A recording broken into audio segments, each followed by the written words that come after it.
Hi everyone. एक object oriented programming की series है जो कि मैं सी शार्प में कवर करूंगी। इसमें हम देखेंगे ऑब्जेक्ट ओरिएंटेड प्रोग्रामिंग है क्या, उसके सारे concept with examples and questions. Okay, तो ऑब्जेक्ट ओरिएंटेड प्रोग्रामिंग है क्या? तो ऐसा प्रोग्रामिंग जहाँ पे क्लासेस एंड ऑब्जेक्ट का यूज करके प्रोग्रामिंग किया जाता है, कोडिंग की जाती है, उसको ही ऑब्जेक्ट ओरिएंटेड प्रोग्रामिंग कहते हैं।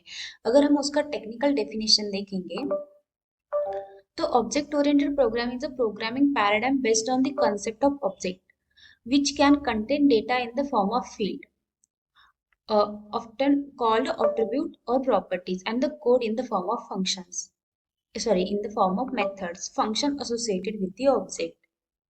तो ऑब्जेक्ट ओरिएंटेड प्रोग्रामिंग से पहले प्रोसीजर ओरिएंटेड प्रोग्रामिंग का यूज होता था, बट उसके कुछ ड्रॉबैक थे, उसकी वजह से ऑब्जेक्ट ओरिएंटेड प्रोग्रामिंग आया। और वही अब आज की डेट में अगर देखोगे आप तो 95% प्रोग्रामिंग लैंग्वेज में उप का यूज होता है, कुछ 5% होंगे जिसमें प्रोसीजर ओरिएंटेड प्रोग्रामिंग का यूज होता है।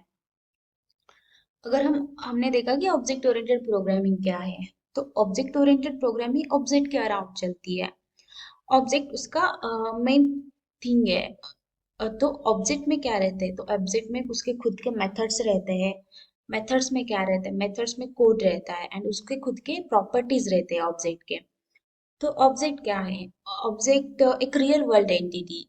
जैसे कि हम अगर एग्जांपल देखेंगे लैपटॉप का, तो लैपटॉप का खुद के फंक्शंस है कुछ की, जैसे कि हम टाइपिंग कर सकते हैं, कुछ वॉच कर सकते हैं, ये लैपटॉप के फंक्शंस है। उसके साथ उसके खुद के कुछ प्रॉपर्टी भी है, लाइक इसका कलर, इसका माइक्रो प्रोसेसर, इसका रैम क्या है, ये लैपटॉप के प्रॉपर्टीज है या एट्रीब्यूट कह सकते हैं हम उसको।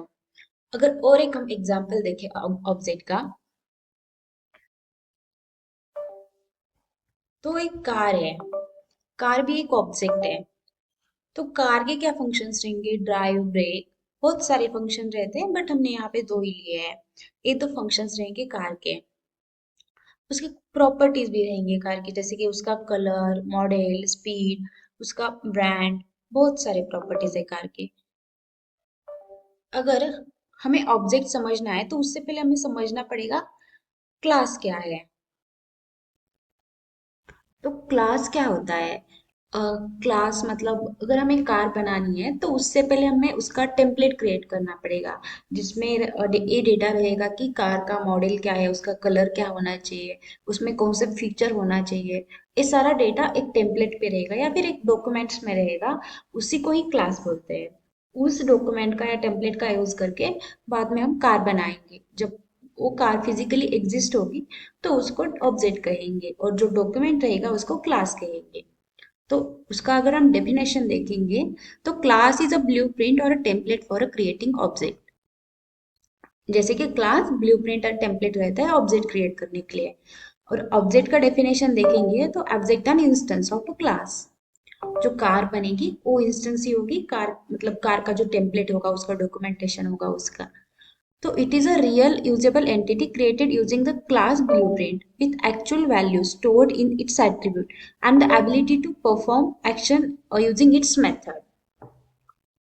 अभी हम एक कार का क्लास क्रिएट करते हैं, और उसमें हमने जो जैसे देखा कार की प्रॉपर्टीज, उसके फंक्शंस, और वो ऐड करते हैं।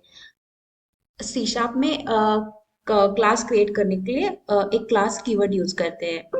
अगर हमने एक क्लास क्रिएट किया है कार का, तो हमें उसके अंदर प्रॉपर्टीज ऐड करने हैं, जैसे कि स्पीड। सपोज हम इसको 100 किलोमीटर पर आवर ऐड करते हैं। अभी हमें इसमें ऐड करेंगे इसका कलर्स। उसका कलर सपोज रेड है। अगर आपको पता नहीं है डेटा टाइप वगैरह, ये इंटीजर क्या है, स्ट्रिंग क्या है, तो इसके लिए आपको डेटा टाइप क्या है ये देखना पड़ेगा और वो समझना पड़ेगा, तभी आपको ये पता चलेगा। तो बेसिकली डेटा टाइप कुछ इंटीजर होता है, वो इंटीजर मतलब नंबर स्टोर करता है। और स्ट्रिंग होता है वो वर्ड या स्ट्रिंग वर्ड की स्ट्रिंग स्टोर करता है। हमने टू प्रॉपर्टीज इधर डिफाइन किया, अभी टू मेथड्स डिफाइन करते हैं इधर।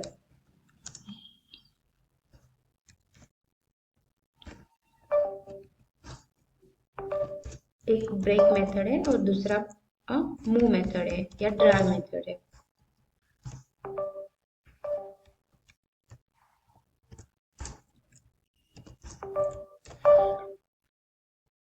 हाँ, तो इस क्लास में हमने 2 प्रॉपर्टीज डिक्लेयर किए, स्पीड एंड कलर एंड, और उसके 2 मेथड्स भी डिक्लेयर किए, ब्रेक एंड ड्राइव। तो हमने कार का टेम्पलेट क्रिएट किया, मतलब उसका क्लास क्रिएट किया और डिफाइन किया उसमें कि हमें इस कार में ये चाहिए।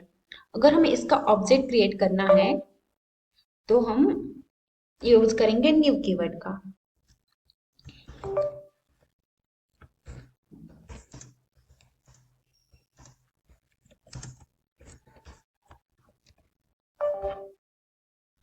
अगर इस कार का हमें ऑब्जेक्ट क्रिएट करना है तो इसके लिए हमें पहले तो इस कार का ऑब्जेक्ट, क्लास का ऑब्जेक्ट, कार क्लास का ऑब्जेक्ट क्रिएट करना है। इसलिए इसलिए पहले फर्स्ट कार को लिखेंगे, और ए है वेरिएबल नेम है, मतलब ए हम कुछ भी डिफाइन कर सकते हैं इसमें, वो ऑब्जेक्ट का मतलब रेफरेंस स्टोर होगा इस वेरिएबल में।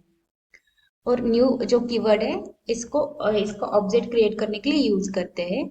और कार का इस क्लास का नाम कार है, इसलिए हमने यहाँ पे कार करके सर्कुलर ब्रैकेट ऐड किया जो कि कार को कॉल करेगा। तो इसका पूरा जो है ना वो हम नेक्स्ट वीडियो में कवर करेंगे, मतलब ए न्यू कीवर्ड क्या है, वो कॉल कैसे होता है। और इसके रिगार्डिंग मैं सेपरेट मेमोरी बिहेवियर का भी वीडियोस अपलोड करूंगी। उसमें आपको समझ आ जाएगा कि मतलब मेमोरी कैसे अलोकेट होती है ऑब्जेक्ट के लिए, वो कैसे वर्क करता है। तो आज के वीडियो में इतना ही। So don't forget to subscribe and click on notification button, ताकि जब मैं नेक्स्ट वीडियो अपलोड करूँ तो आपको उसका नोटिफिकेशन आ सके। Thank you.